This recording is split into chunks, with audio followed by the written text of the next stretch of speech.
Welcome to the June 20th City Planning Commission. Just want to call everybody. Mark present. Rich. Yes. Tony. Here. Colin. He is here. I'm trying to get him unmuted. There he comes.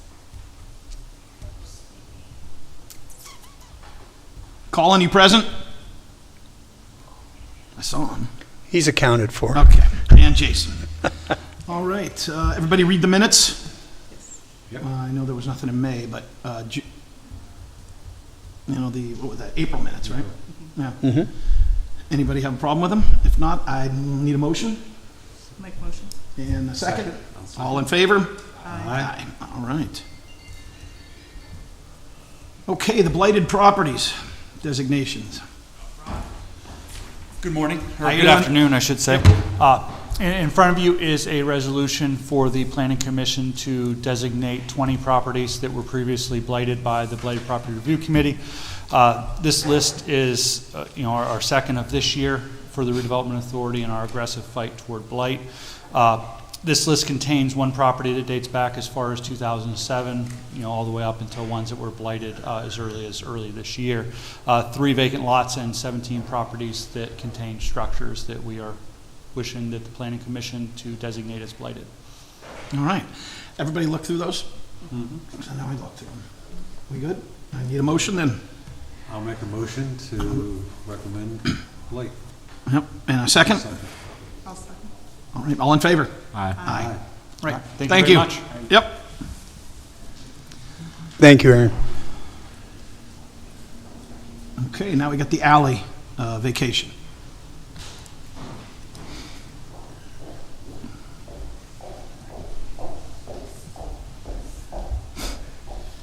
Good afternoon. Hello. My name is Jenna Bickford. I'm an attorney at McDonald Delig. I'm here for National Fuel.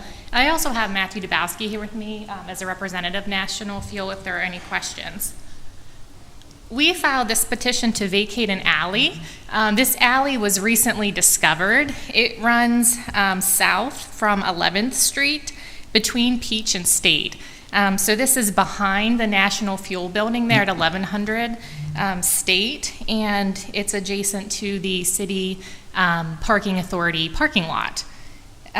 This alley was created by an ordinance in December 14th of 1912, and again, it was just recently discovered. It was not known to be, at least during the years that National Fuel has owned or occupied this property, to be ever used by the public as an alley.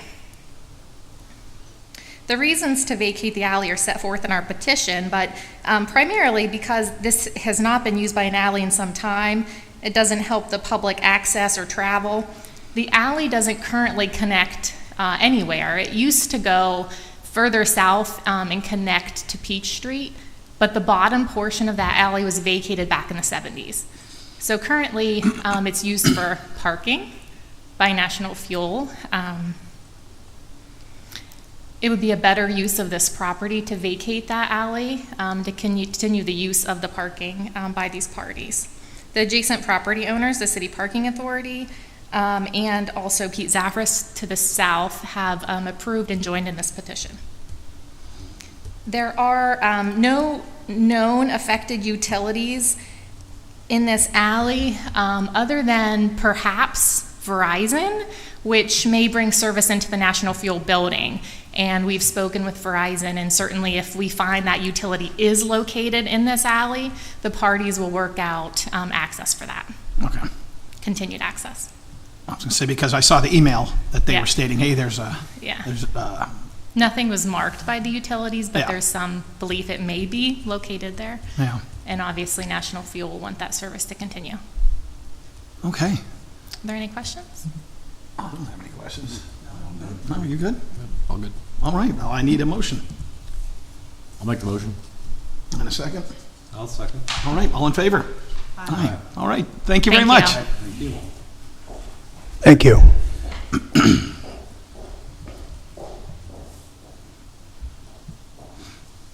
And if you don't want to, you don't have to stay. I mean, for the rest of the meeting. That's up to you.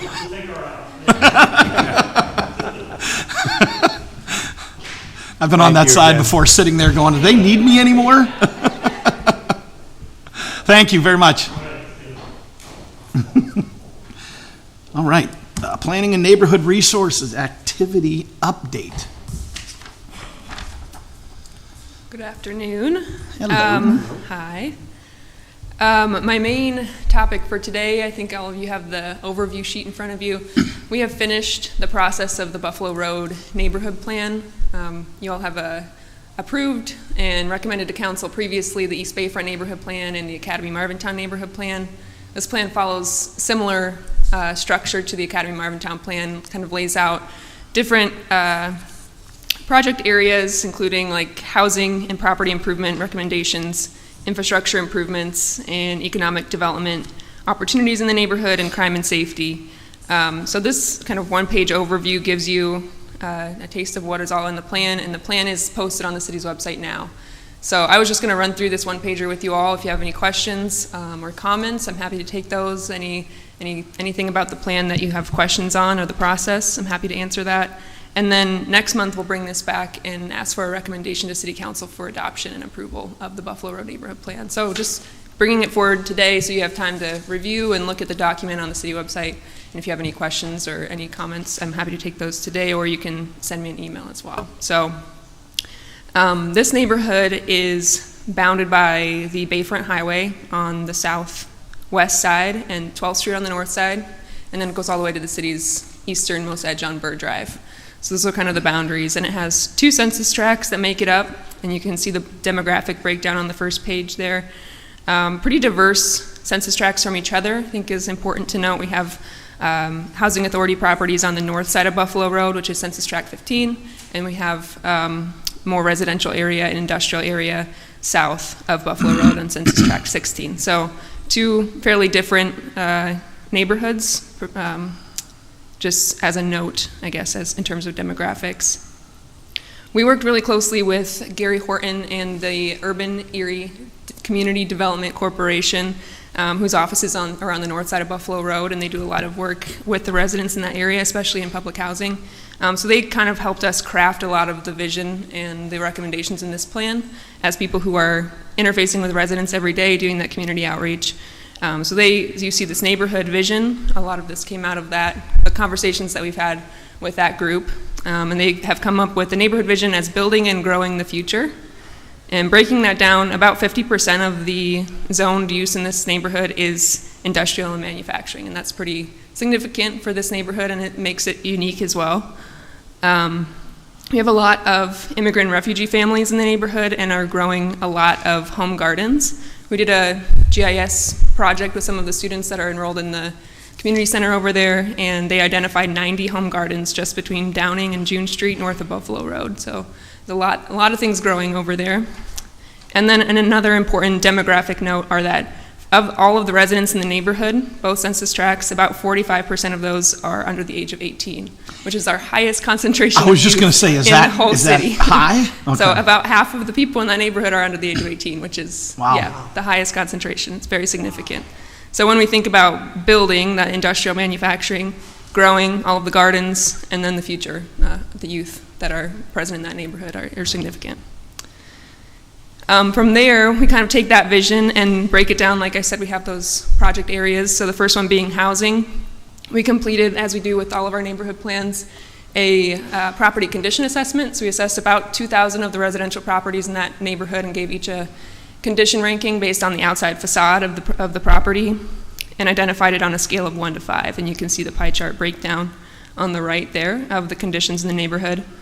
About 34 properties were deemed as unsound, which means they are structurally need attention from code enforcement. And throughout the planning process, we've been working with the Redevelopment Authority to get those addressed and with code enforcement. And we've demolished 6 of those unsound properties already, and 3 of them have been privately rehabbed. So we're making progress on the properties that are kind of deemed the worst of the worst in the neighborhood, but we have additional properties that code enforcement will be working through over the course of the plan. We also identified a few vacant lots in the neighborhood. There is a significant amount of vacant land in the neighborhood, and identified some places where there was concerns about dumping and tall grass. So we've identified those in the plan. In terms of infrastructure improvements, we worked closely with the UECDC and the Eastside Grassroots Coalition over there to craft some of these recommendations. We're looking at a tract of land, 18th and June, which is currently vacant lots. It's where McDaniel Run is open and comes out from underneath the street. It's an area we identified as a high dumping area. So we're recommending turning that into more of a green space, public space, would be one of our first park recommendations. And then Roger Young Park, we've also had many conversations with the neighbors over there. High interest in a soccer field, but we're also embarking on a Parks and Recreation plan, hopefully beginning in the next couple of months. So we're going to look to that outreach process to determine Roger Young's future. Any questions so far? I'll pause there. Nope. So I had one question with respect to the benchmarks for the housing units brought up to code of the 391 with open violations and the 5-year benchmark of 10%. So after 7 years, that brings it down to 50% of those units having been brought up to code. Is there can you explain how that 10% was arrived at or determined to be the right goal versus maybe being more aggressive and trying to, take those 400 units, sooner? Yeah, I think it comes down to capacity. We have one code enforcement officer who's in charge of this neighborhood, and this is only one component and one part of his area that he addresses. So part of it is code enforcement's capacity, and then also in terms of if we're doing rehabilitation projects, that's also a capacity concern as well. I know the Redevelopment Authority has funding right now, and we're going to be funneling people as we find them through code enforcement to the Redevelopment Authority for assistance, but we'll likely need more funding to be able to address all of the concerns for those 300 some properties. So I think eventually it really comes down to capacity between our department and the Redevelopment Authority as well. Great, thank you. Yep. Other infrastructure improvements, we've identified the main corridors with the residents in the neighborhood organization for improvement.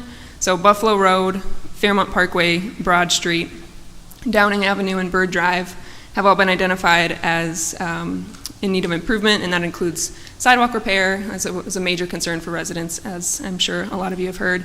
And then we also incorporated the recommendations from Active Erie, which were bike lanes being added to Fairmont Parkway. Shouldn't need to be taking away any parking for that to be able to happen. And then also the Trans Systems report, which was published in 2020, looking at the Broad Street intersection there where Broad and Buffalo Road meet.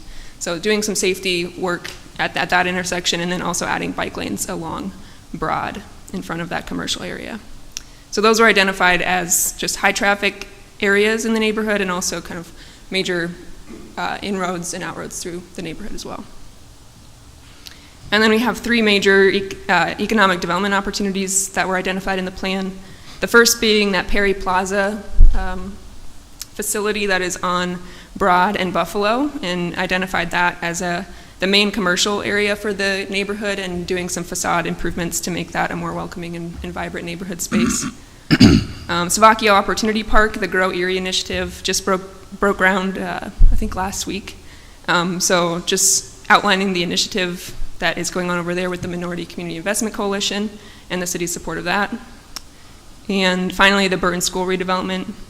The Urban Erie Community Development Corporation is looking at acquiring that building, turning it into more of community space. So kind of outlining the recommendations from that project as an economic development opportunity for the neighborhood. And the final section is crime and safety. We just identified a few crime and safety concerns in the neighborhood through our police data, police reports.